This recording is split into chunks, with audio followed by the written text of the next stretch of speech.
Okay, maing mudto no usab kinatun-tanan Luzon, Visayas, Mindanao. Mayong mudto Philippines, may mudto world, may mudto universe. Ada na punta paghigala dili nga atong tulumanon sa kahanginan CONA Catechesis on Air. Og ako lang gihapon kini yung ubos nga alagad Reverendo Padre Edwin Academia Acaba. Bino adlaw na usab karon nga Lunes, unsa man tayo Lunes, Martes na makigala. Adlaw karon nga Martes, pit sa 10 na kini sa bulan sa Hunyo. Oy, kumusta na mo mahigala no? Kasugod na gyud gahapon mahigala ang brigada eskwela. Nga sa ato pa di na gyud mapungan, klase na gyud sunod semana. Sige lang kay hanton ra man po ni kutob para makumplito na bitaw mahigala no kanang Abril Mayo nga bakasyon. Karon medyo na dali ra. Medyo na hinanali ra ang bakasyon karon sa mga kabataan tungod kay giusob man lagi nato no ang matud pa school calendar no. Pero sunod karong Marso na kutob ang closing no, closing ang klase dayong mo closing na dayong Abril Mayo kuha na magbakasyon na. Sige lang, relax sa mga higmang nga bata. No, unya, June 16, sunod semana, klase na ta. Abi na mahigala, medyo, kuan karon mahigala, trilling o gamay o musugod bagi dagway ning pagbasa sa impeachment complaint versus ato ang kitawag na itong Vice Presidente Sara, no? Kung ako yung pangutanon mga higala, kung unsay naas balaod, tumanon lamang na to. No, nga ko, dili ra ko mo dapig, nga muni kinahanglan gyud nga ako ug unsay nasulat sa balaod ato lamang tumanon muray ako ang ikasulti mahigala no kay madud palagi dili maayo nga magsupak-supak ta sa atong konstitusyon kun unsay nasulat kung kinahanglan gyud nga ato nang sugdan sugdan na pero mag-agad ta kung unsay nasulat sa atong konstitusyon wala na dili ra ta mag sentimental kay tungod kay daping kita ni Sara, tungod kay Vice Presidente Sara o kay kontra kita ni Sara, ang ako arag yun unsay naas konstitusyon. Kung kinahanglan yun nga sa anas konstitusyon nga sugda na. Kung sa atong konstitusyon og pwede ra pog dili, pwede ra pog dili. Basta nga ako mahigala nga sugda na yun. No? Kay karon pa mo po na hitabo ug mga higala nga medyo sa una, sigon sa akong nasayran, gikan sa Kongreso basta mapasa na gani dito sa kining Senado fourth read no? Fourth read sugdan gyudayon kini karon murag Pebrero pa man ni na napasa sa Senado nya ni Hulyo na malamang ni wa pa man jud mabasa no dugay naman ni mga higala so bada nga ang ako orang yung panawagan nga kun unsay naas balaod tumanon lamang nato no. Gani karon gidibatihan pa pud hinog unsay naas balaod so bada no kung naas balaod ang pikas ang kaayuhan sa mga tao mao na po ato ang tanaw the common good okay abi na padayon ta mga higala kita sa CBCP News balitang simbahan ni ining kamuntuhon. Bishop Colin Bagaporo sa Commission on Social Action sa CBCP nanawagan karon sa Senado nga musunod gyud sa rule of law no nga matud pa niya aron nga adunay kahapsay, kalinaw ug kaangayan sundon ra gyud sa Senado kung unsay nasulat sa balaod. Balita mga higala gikan sa Vatican, Pope Leo for the first time ni atubang na ni bisita sa didto sa kining St. Peter's Basilica no nigawas gyud siya sakay siya sa iyahang Pope Mobile og mibisita gyud miduol gyud sa mga tao didto banda nga didto atol man gud kini kay misa man gud sa usang semana mahigala Domingo sa kining gitawag natong kapistahan sa kanang gitawag natong Pentecost so banda nga nibisita siya didto og bagang duot sa katawhan ang mitagbo kaniya mao kadto mga higala mga balitang simbahan ni ining kamuntuhon ug arita mga higala sa atong Saint of the Day. Abay no ang atong Saint of the Day karon ug dili kita maglangan kaya nga no unsa man po'y langanan ang ato karon nga santo June 9 June 10 no June 10 taron mga higala kay gahapon man ang June 9. Yabi no, mga higala, no? Kagahapon, ang ato ang santo, mausi, kagahapon, ang atong santo, June 9, human naman gahapon, mga higala, no? Ang atong santo kagahapon, si San Efren man to. No, si San Efren, no? Karon ang ato na pong santo, ang atong santo, bisan way nangutana, way nangutana, ang atong santo karon, sigon diri sa atong listahan, ato sa pangitaon mga higala, kaya mo na ako mandam. June 10 taron mga higala, ha? June 10.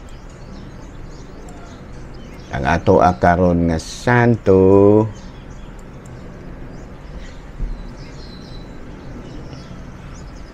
June 8, kagahapon mga higala, Saint William of York. Dayong kagahapon, si Saint Efren, no? San Efren. Unya karon, June 10, Martes, ang ato karon nga santo, mao si San Hitolio, no?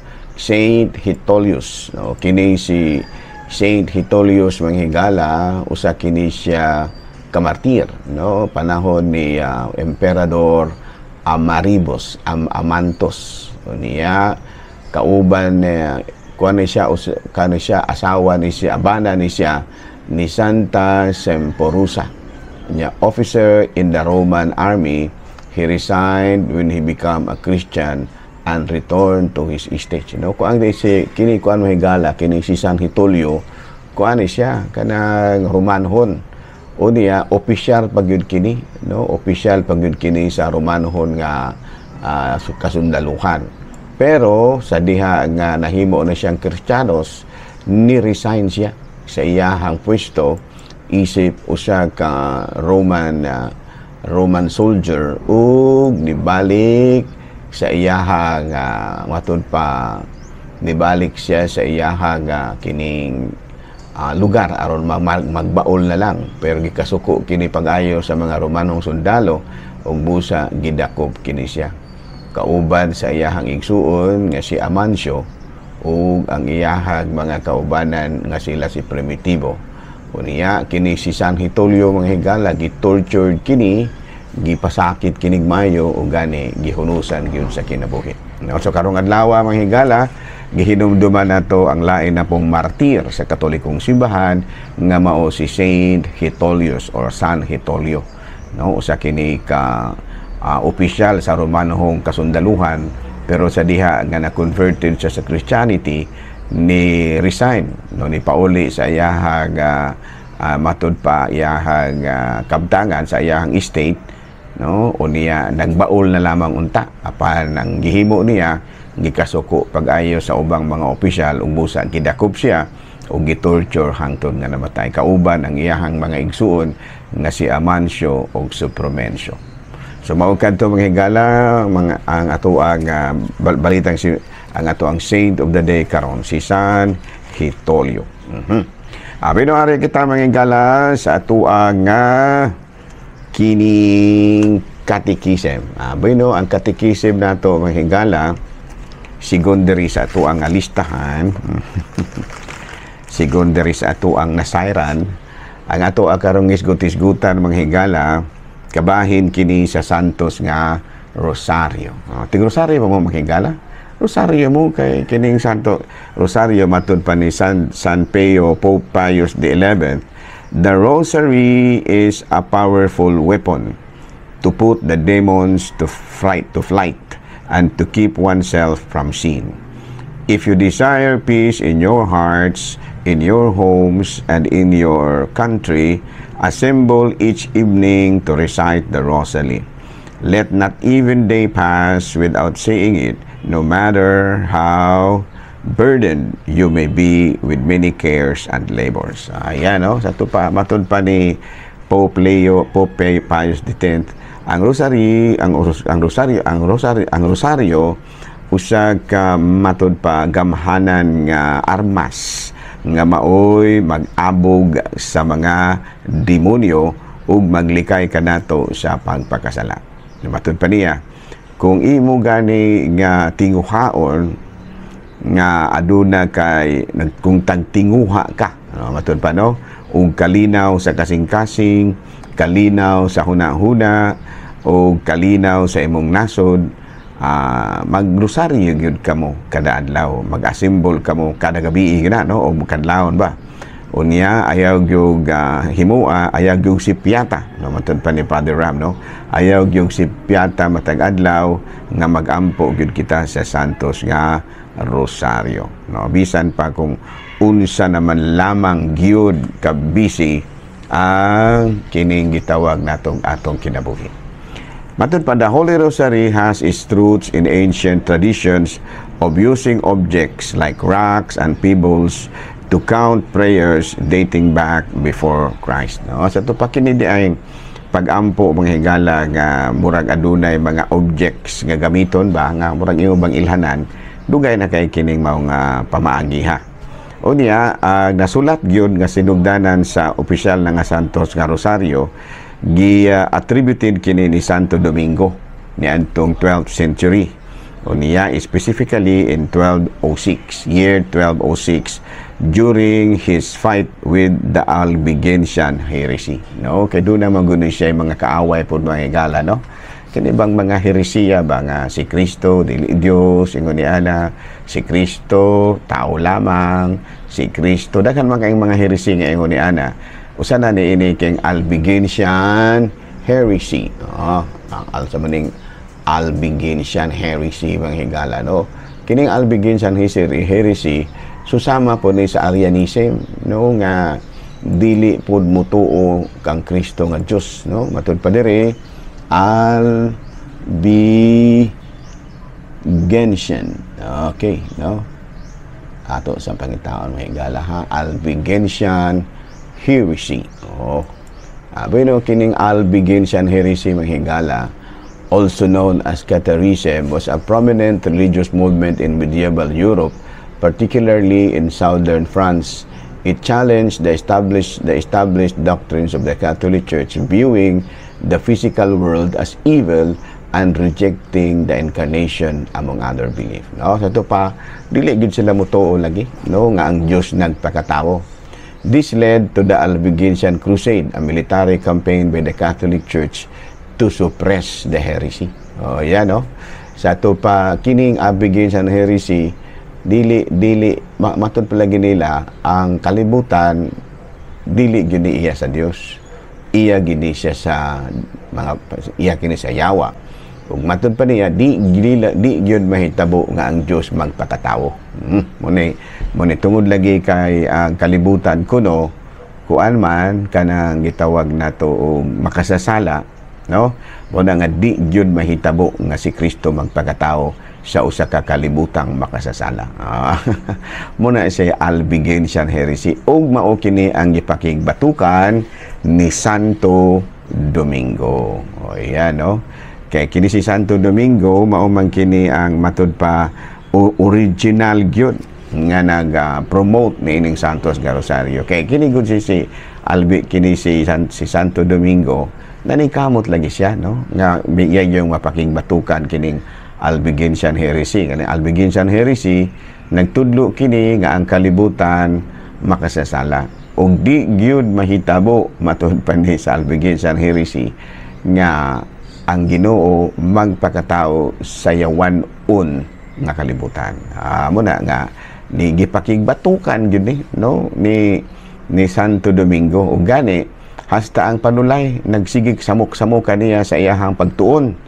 Kaya nagtuon magyud lagi, kaya ato magyud lagi na nga panalipda na ato ang gibarugan isip Katoliko nga si Kristo Diyos ug tawo nga matuod nga nagpakatao ni ining kalibutan na aron luwason ang katawhan. Mo man ato nya kay di man mutuo na sumuna nga usa kini si Santo Domingo nga nakiglalis gyud perting lalisanay gyud manghigala nga dili gyud na tinuod o matud pa sa pipilang, no, nanginingkamot gyud sila nga di gyud na lagi tinuod. Pero gipakigbatukan muna nga sa nahitabo na ini ang mismong panulay maoy ni duol kang Santo Domingo, gisamok-samok siya kabalo kag unsay gihimo ni ni Santo Domingo, Saint Dominic. Iyahang tuo iyahang gigunitan, no, kining panulay nga nagpakaunggoy ba in the form of a monkey, ug maoy gipagunit sa kining kandila samtang nagtuon siya. Gilingig po ni si Santo Domingo, no? Maoy gipagunit ang panulay samtang daw si samog-samog dia gunitin ning kandila kay magtuon ko. Maoy gipagunit ang panulay, ang gapaunggoy-unggoy man ang panulay. Ang tuod man, pag-abot sa panahon, wala na. Tuod man, sa pag-abot sa panahon, ang nahitabo, manghigala, gikuan na lamang, nibiya ang panulay. Kay gihimo naman noon siyang magulunit, mga higala sa kining gihimo naman noon siyang magulunit sa kandila. Yan, no? So, muna nga nagsugod ang Santos nga Rosario. Yan, no? So kini gyud, kini si Santo Domingo mga higala, matud pa nagpakita gyud ang mahal nga birhen kaniya. Ug mo'y nag-ingon nga ipangtudlo gyud nga magrosaryo ang mga tao. Kay kini mao ang matud pa ni San Pio, mao kini ang usa sa mga ni Pope Pius XI, mao kini ang usa ka makagamhanan kayo nga kanang gitawag nato og armas batok sa panulay. Yun yan, no? O dito magsugod nga ang iyahang grupo, kining mga Dominican orders or orders of preachers, nanudlo na kabahin sa Rosario. Kaluoy sa Ginoo, nilambo kini og hangtod karon kami diri sa Ayungon, kuan gyud pod mi na sige gyud mi Rosario kada kadlawon gyud na. Muna gitawag namo sa English og Perpetual Dawn Rosary. Perpetual Dawn Rosary. Wala yun ay bugto-bugto. No? Klaro?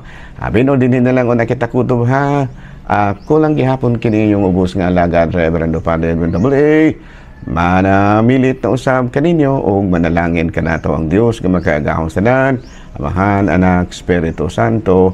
Good noon, Pilipinas. Good news. Dahil salamat. Bye-bye. Kita taog mapon.